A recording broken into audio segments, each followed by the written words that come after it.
presidência da República, as pesquisas demonstram que intensifica a polarização entre Bolsonaro e Lula.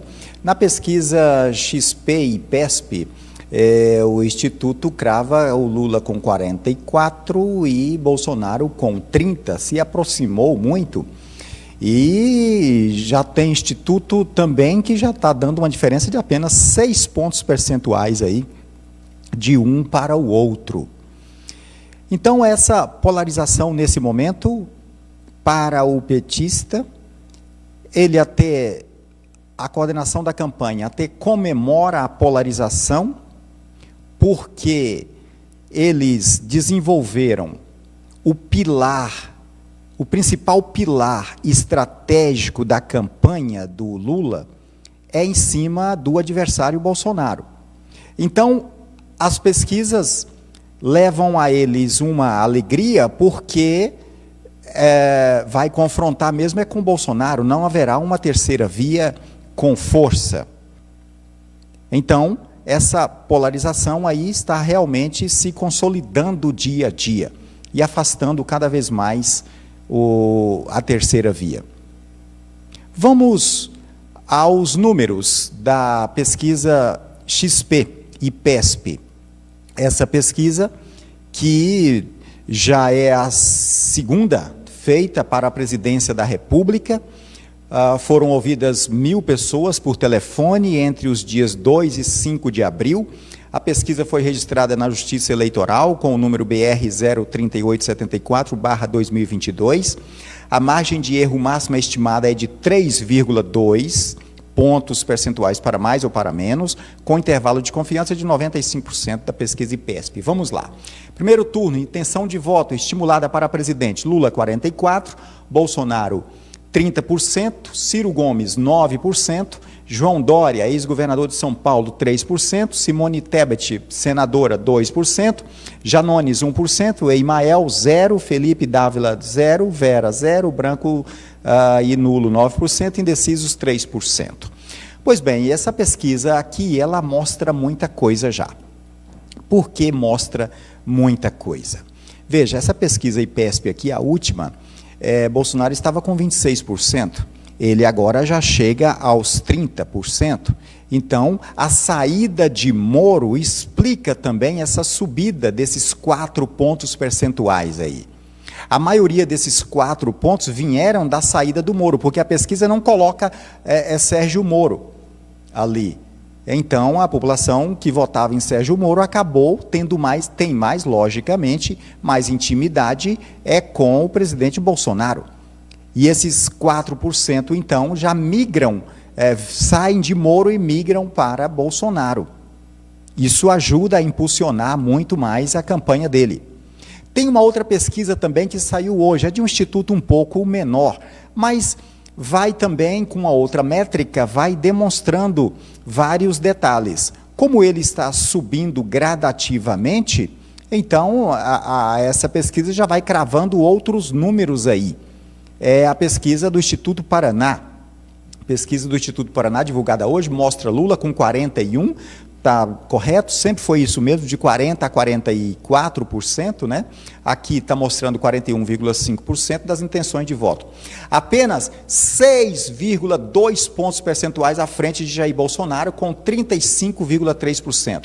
Num cenário sem Sérgio Moro, Ciro Gomes aparece com 5%, João Dória tem 3% e André Janones 1,2%. Veja, 41 a 35%. E a outra, 44 a 30. Veja bem, os petistas podem até comemorar essa polarização, mas é preciso acender a luz amarela aí na campanha. Por quê? Porque é uma guerra de nervos, é um jogo de estratégia muito pesado. E, principalmente, quem tem a máquina tem vantagem. Tinha algumas pessoas que, meses atrás, já me diziam, aqui mesmo, cheguei a entrevistar algumas pessoas aqui que diziam, Hilton, não tem como o presidente Bolsonaro ganhar porque a administração dele é mal avaliada. E eu disse, correto, é mal avaliada, mas a história política mostra quando você vai estudar isso, você vê com muita nitidez que muitos mandatos mal avaliados são reeleitos. E aí? Mas são milhares e milhares e milhares são reeleitos. Por quê? Eu vejo aí dois potenciais fatores. Um é a máquina. A máquina é pesada. A máquina é extremamente pesada. Veja o Brandão aqui, sair de 6% já lidera com 22%. Brandão é um exemplo clássico aqui para nós. A máquina tem peso, nunca subestime isso. O peso de quem está no governo é bom demais. E outro fator do candidato Bolsonaro é que na história da República ele conseguiu algo que nenhum outro presidente conseguiu. E isso lhe rende muitos votos. Os seus votos são fiéis e mantidos fiéis dia a dia. Como é isso? Ele conseguiu criar um gabinete de comunicação que na história da República Brasileira é o mais eficiente no tocante à persuasão. Aí eu dizendo isso dias atrás, alguém disse, mas a maioria dessa comunicação é fake news. Que seja, já está provado que é.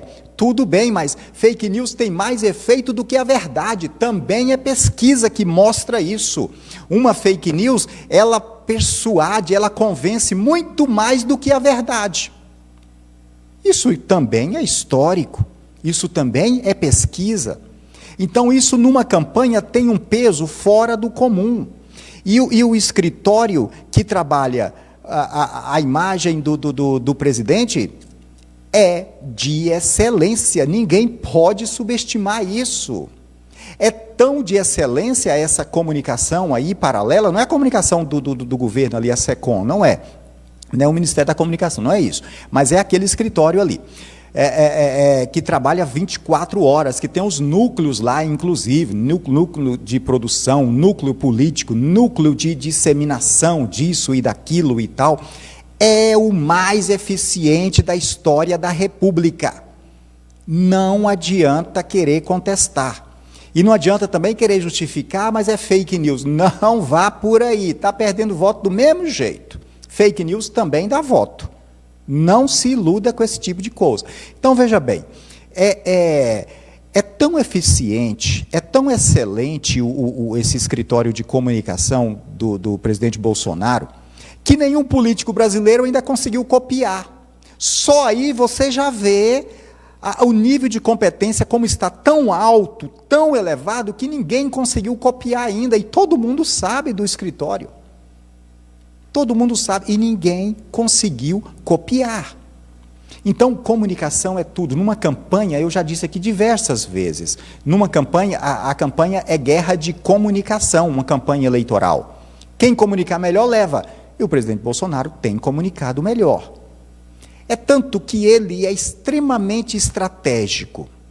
O presidente Bolsonaro tem uma capacidade de estratégia que supera muitos homens no planeta.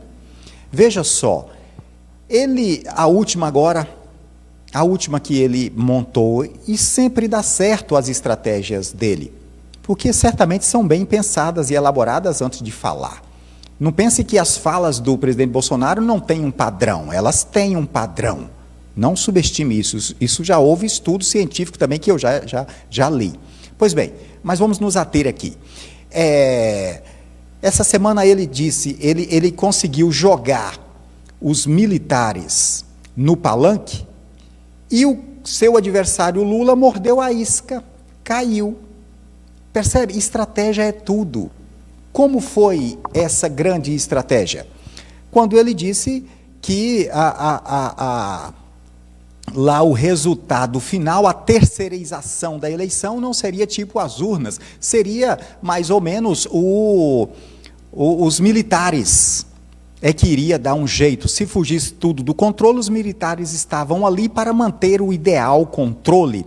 E foi num evento, inclusive, do Exército, onde ele disse que o ministro da Defesa era o mais importante porque tinha as Forças Armadas nas mãos e que, já que o ministro fazia o que ele mandava, e as Forças Armadas faziam o que o ministro mandava.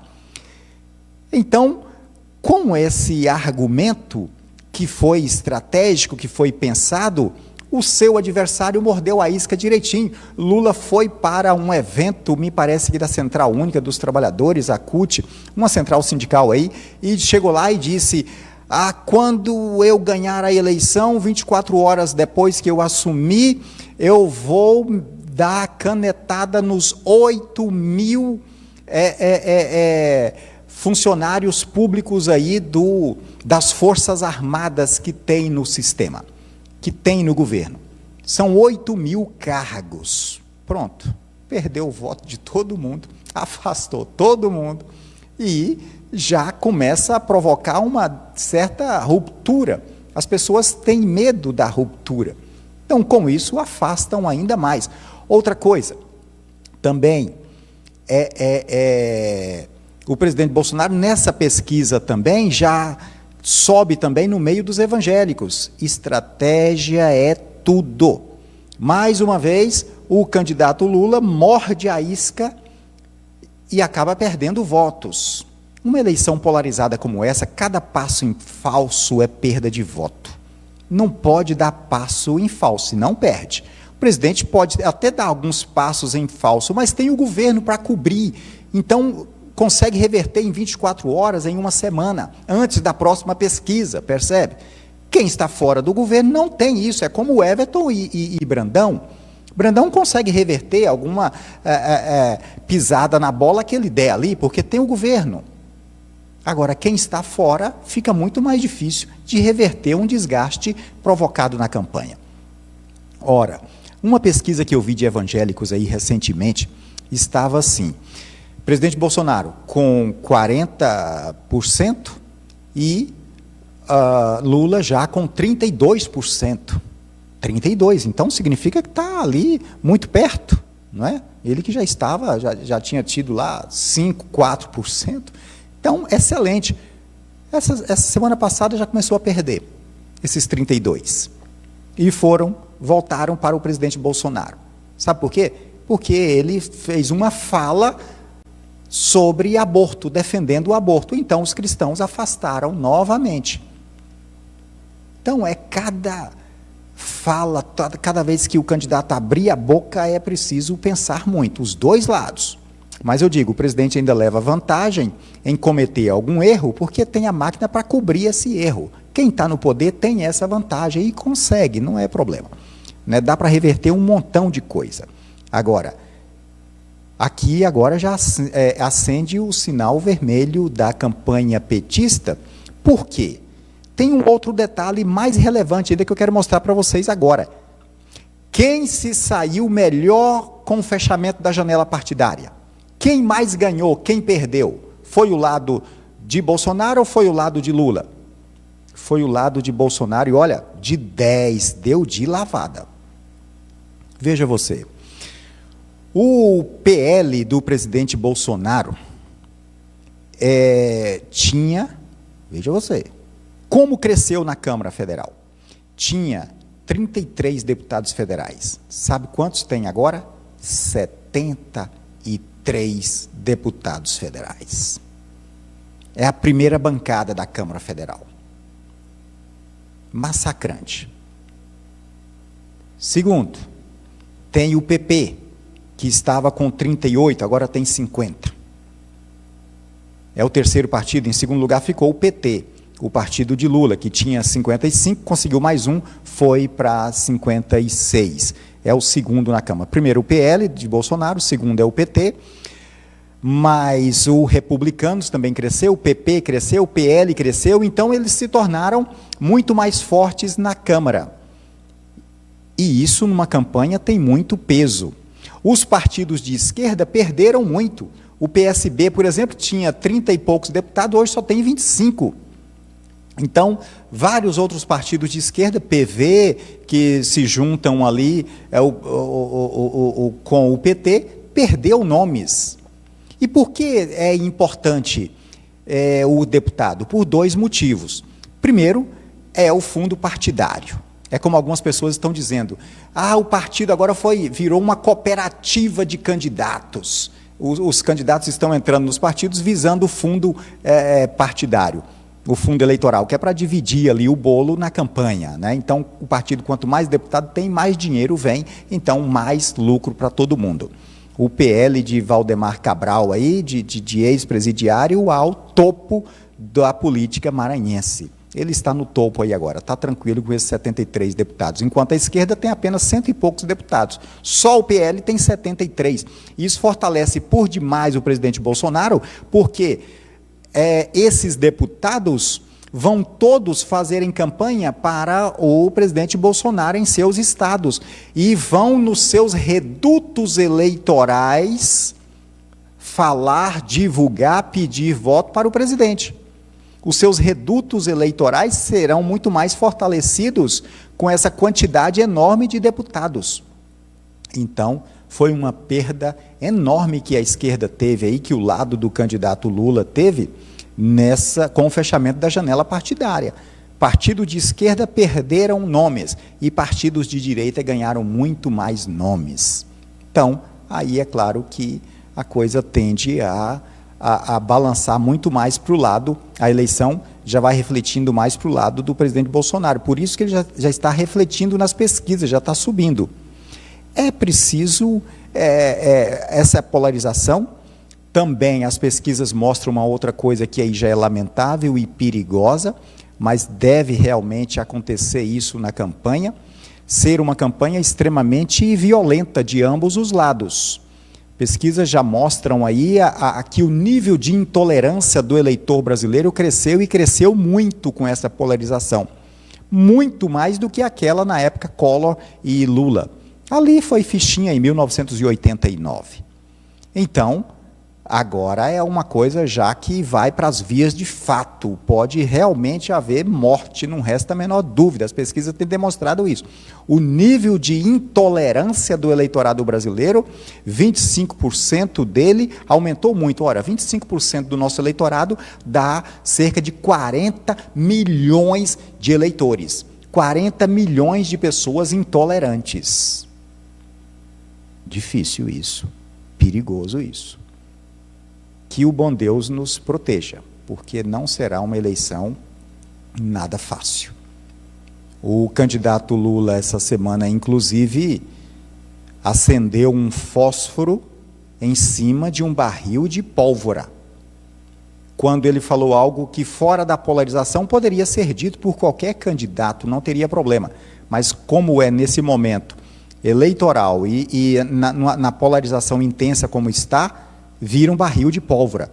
Quando ele disse, vocês devem ir, ao invés de fazer um protesto em Brasília, vão para a casa dos deputados e façam lá manifestações, vão 50 pessoas lá e incomodem lá as famílias deles.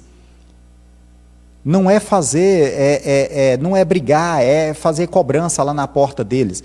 É algo legítimo da democracia, é um cargo público, é legítimo, tudo bem, se não vai apedrejar a casa do cara, se não vai quebrar o carro do deputado, aí tudo bem, é muito legítimo, isso não resta a menor dúvida.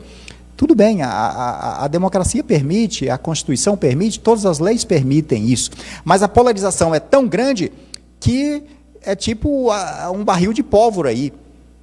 Aí um deputado lá de Minas Gerais